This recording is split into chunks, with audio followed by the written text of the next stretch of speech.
Bom, boa tarde a todos. Primeiramente, agradecer pela oportunidade de participar desse evento com a minha apresentação.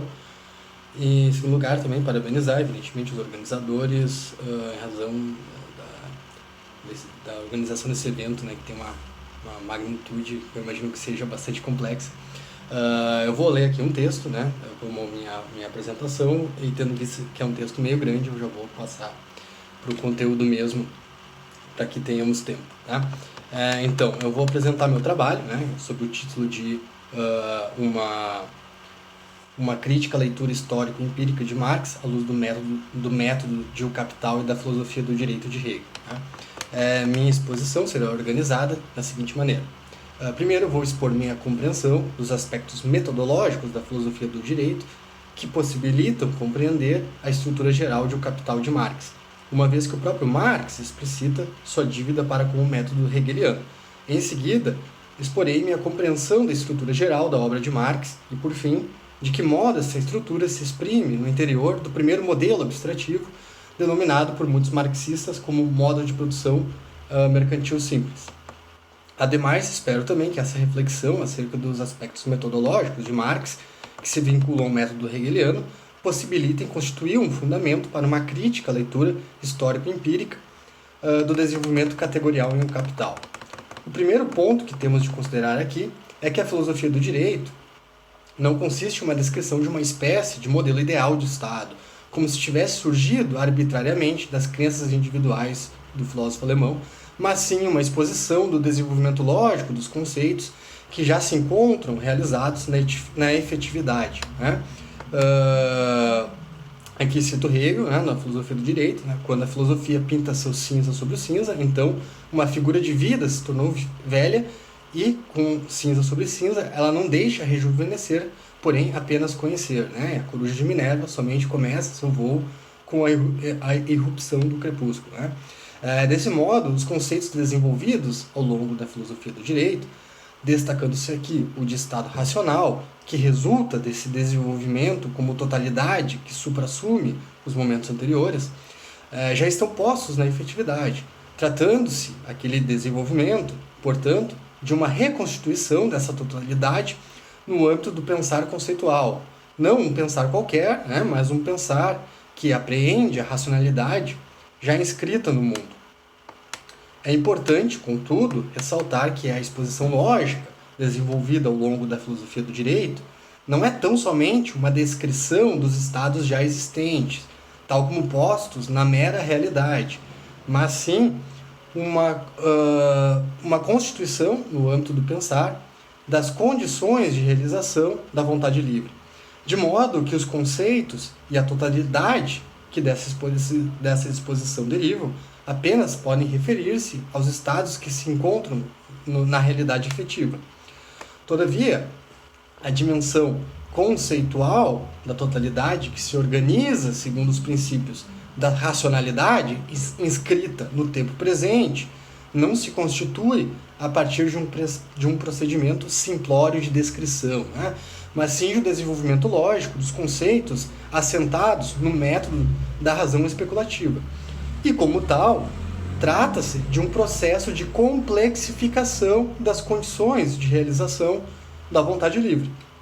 Nesses termos, a filosofia do direito se divide em três grandes momentos, cada qual caracterizado por exprimir determinadas condições necessárias para a realização da vontade livre. Né? Então temos aqui o direito abstrato, a moralidade e, por fim, a eticidade.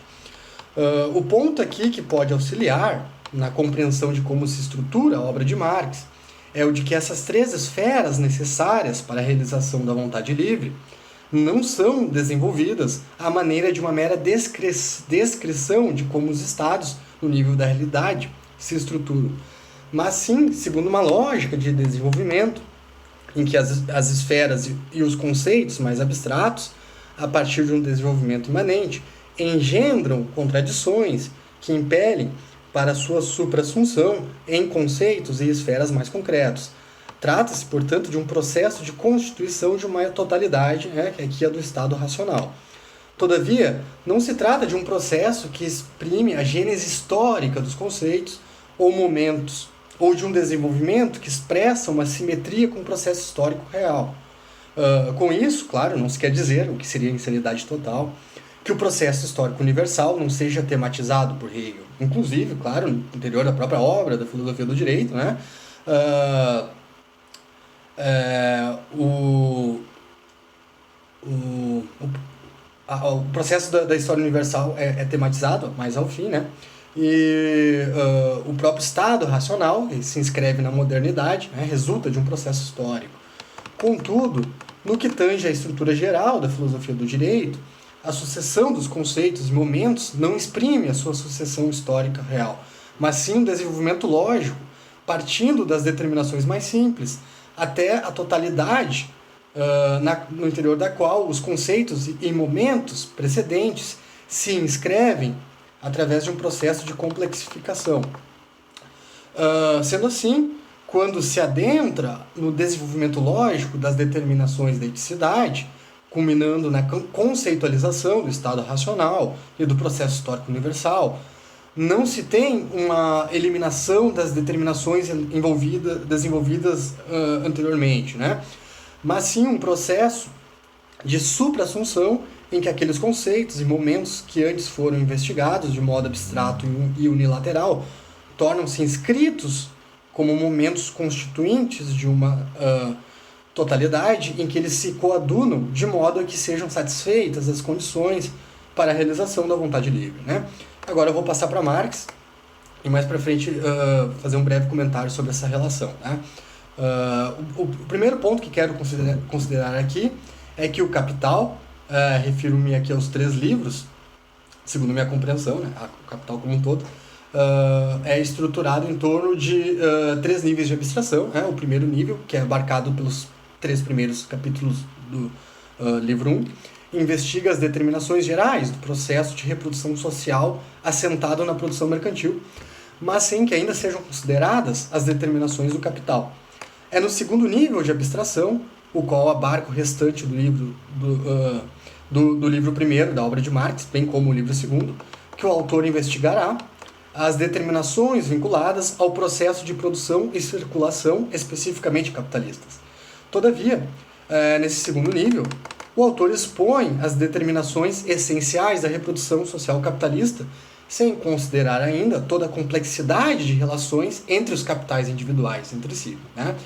Por fim, no terceiro nível dessa progressão de complexificação da investigação de Marx, Marx passa a tratar do processo de reprodução capitalista enquanto uma totalidade no interior da qual os capitais individuais, bem como todo o imenso emaranhado de praxes individuais entre os agentes econômicos, passam a figurar como momentos funcionais do processo de acumulação do capital social total.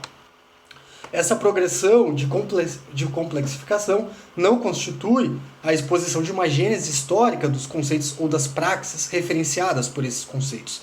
Os 3 grandes níveis de abstração em que a obra de Marx se estrutura não se referem a distintos contextos sociais ou momentos históricos diferentes, mas, ao contrário, referem-se todos eles a um mesmo contexto histórico, isto é, ao processo capitalista de reprodução social. Contexto esse que já está posto na realidade e que precisa ser reconstruído no âmbito do conceito.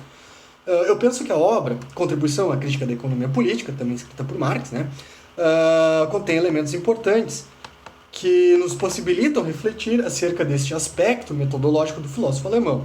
Na citada obra, o autor explicita que há 2 métodos possíveis para a ciência da economia política: o método analítico e o sintético ou dialético. É preciso, contudo, destacar aqui que Marx concebe a realidade como uma síntese de muitas determinações, a qual podemos caracterizar também como uma totalidade em que se inscrevem inúmeros fenômenos que não podem ser compreendidos em si mesmos de modo unilateral, mas apenas quando considerados segundo seu vínculo com a totalidade da qual constituem momentos funcionais. Todavia, a totalidade em que a realidade se ordena não pode ser compreendida de modo imediato. É preciso que ela seja reconstruída conceitualmente. Aqui eu uso o termo realidade, claro, não em termos hegelianos, né? O realiteto, o conceito de realiteto não é utilizado por Marx aqui nesse contexto. Para tal reconstrução, é preciso primeiro decompor a realidade em seus inúmeros fenômenos e camadas abstrativas, por meio da operação da abstração, sendo esse processo precisamente aquilo que Marx denominou de método analítico. Como resultado desse método, chega-se às determinações mais simples e gerais, cuja investigação e compreensão possibilita proceder ao caminho inverso, a reconstrução daquela totalidade no âmbito do pensar conceitual, sendo este o procedimento denominado por Marx de método sintético ou dialético. Trata-se agora não mais do processo de abstração até a camada mais simples e geral, mas sim da reconstrução da totalidade a partir das determinações mais abstratas. À exceção dos primeiros parágrafos de O Capital, em que Marx decompõe o conceito de mercadoria nos seus elementos mais basilares, o texto do autor acompanha a reconstrução da totalidade em que se constitui a reprodução social capitalista, a partir de seus elementos mais gerais e elementares, tratando-se essa exposição, portanto, de um procedimento dialético. Uma vez que se trata da reconstrução conceitual de uma totalidade já posta na realidade, a partir de suas determinações mais simples, segue-se que a exposição de O Capital não reproduz a gênese histórica das relações capitalistas, tratando-se, isto sim, de um desenvolvimento lógico, caracterizado pela complexificação do objeto de investigação.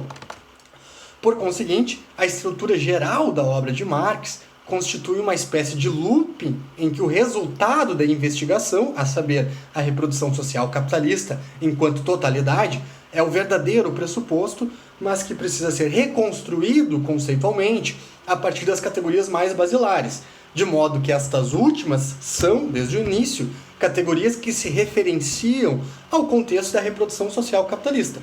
Todavia, como a totalidade apenas aparece a posteriori, como resultado de toda a investigação, as categorias que precedem essa totalidade parecem providas de autorreferencialidade, enquanto a totalidade da reprodução capitalista é constituída conceitualmente. Quando a totalidade da reprodução capitalista é constituída conceitualmente, aquelas categorias perdem a sua, até então, suposta autossubsistência ou autorreferencialidade e precisam, a partir de então, serem compreendidas segundo a função que cumprem para a reprodução do capital social total. Esse procedimento metodológico, que se referencia à estrutura geral do capital, reproduz-se também no interior do primeiro modelo abstrativo, o que torna este último um referencial oportuno, não apenas para exprimir este proceder, mas também para expressar a imprecisão da interpretação de que a exposição das categorias na obra de Marx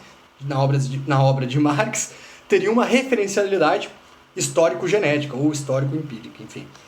Como é sabido, Engels foi o primeiro grande defensor de uma interpretação histórico-genética da obra de Marx.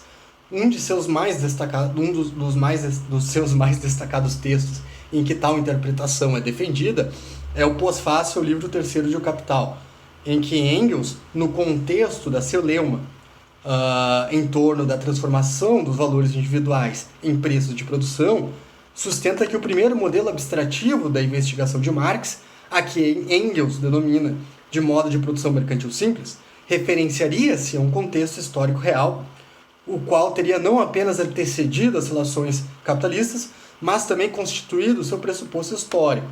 Acontece que, como vimos, o primeiro modelo abstrativo da exposição de Marx referencia-se já às relações de produção capitalistas, embora em um nível bastante abstrato de investigação, não sendo, portanto, a expressão de um contexto histórico prévio. Mas também é bem verdade que, nos limites desse primeiro modelo abstrato, Marx acaba por construir já uma totalidade que, para fins de coerência interna da argumentação, tem de ser caracterizada como uma forma de reprodução social, a qual acabou por ser denominada de produção de mercadoria simples ou produção mercantil simples, mesmo por aqueles que não aderiram à interpretação histórico-genética. Se, por um lado, a produção mercantil simples não pode ser concebida como a conceitualização de uma forma de reprodução social pré-capitalista, por outro, também não pode ser concebida como um mero modelo ficcional. Trata-se, em verdade, de uma totalidade constituída a partir da investigação das determinações mais basilares e gerais que permeiam a reprodução mercantil capitalista e, por conseguinte, de uma totalidade que é ainda uma abstração da reprodução social capitalista. Como é de conhecimento geral, Marx inicia o Capital investigando as determinações das mercadorias a partir das relações de troca que se sucedem entre dois produtores e ainda sem a mediação do dinheiro. Destacamos aqui a conhecida formulação, duas varas de linha igual a um casaco. Tendo em vista o elevado nível de abstração desse ponto inicial, pode parecer, à primeira vista, que as determinações que são derivadas dessa fase preliminar da investigação dizem respeito às trocas e às mercadorias, independentemente do contexto social em que elas se inscrevem. Todavia, com o ulterior desenvolvimento das categorias, como a do próprio valor, do valor de troca e do equivalente universal, vem a constituir-se uma totalidade que aqui se configura como o organismo social da produção mercantil simples. Desenvolvida essa totalidade, como resultado da análise das categorias anteriormente investigadas, essas últimas são reconfiguradas de modo a perderem a sua autorreferencialidade, constituindo-se agora como momentos funcionais da reprodução social do organismo produtivo assentado na produção mercantil. Os processos de troca, que antes pareciam ser atos isolados e sem contexto, passam agora a figurar como momentos regulares do processo de reprodução social assentado na produção mercantil. Este último passa a se compor de dois grandes momentos. De um lado, do processo de produção, o qual se dá por meio de processos de trabalho individuais e dissociados, mas que constituem, ao fim e ao cabo, um processo de produção total. E do outro lado, o processo de circulação, esfera esta em que os vínculos sociais de fato se efetivam por intermédio das coisas. Daqui o fetichismo das mercadorias. Os diversos processos individuais de troca são agora considerados não mais como praxes autossubsistentes, mas sim como momentos funcionais e regulares da reprodução do organismo social dos produtores de mercadoria. Para finalizar agora, feliz que vai dar tempo, estava preocupado com isso. Para finalizar, quero tecer algumas rápidas considerações sobre o que foi exposto. Em razão do tempo, não pude expor de modo mais explícito as determinações comuns do método de desenvolvimento das categorias em O Capital com o método de Hegel. Todavia, baseei-me nesses elementos comuns para construir minha interpretação do que foi apresentado, tendo exposto aqui o modo com que esses elementos se expressam, primeiro na filosofia do direito e em seguida no Capital. O ponto principal que aqui defendi é que em ambos os autores o desenvolvimento das categorias não se configura como um desenvolvimento congruente com o processo histórico. Claro, deixando bem claro que para ambos os autores é muito importante o processo histórico, evidentemente, São pensadores que o processo histórico é um dos pontos centrais das suas obras, mas o que se trata aqui é que o desenvolvimento lógico das categorias, ou melhor, que o desenvolvimento das categorias, tanto na filosofia do direito como no Capital, não é um desenvolvimento congruente com o processo histórico, mas sim um desenvolvimento lógico, partindo dos conceitos mais abstratos, que, através do seu desenvolvimento imanente, produzem totalidades no interior das quais aqueles conceitos acabam por constituir momentos integrantes e, por conseguinte, tem sua compreensão agora, no interior dessa totalidade, no modelo mais concreto, tem sua compreensão vinculada à sua relação com a totalidade mesmo. Só para fazer um último parênteses aqui, claro, Marx, tanto Hegel tem na parte final da filosofia do direito em referência à história universal, e o próprio Marx também trata não da constituição do capital em todos os suas determinações, mas, claro, no processo de acumulação primitiva, alguns momentos da constituição histórica real do capital é tratado, mas não em termos da estrutura geral da obra, o desenvolvimento das categorias. Esse sim é um desenvolvimento lógico, porém não congruente com o processo histórico real. Meu tempo está acabando, então agradeço a todos que assistiram aqui a minha apresentação, agradeço bastante pela paciência, espero que tenham gostado, e agradeço mais uma vez aos organizadores do evento pela oportunidade, e é isso aí.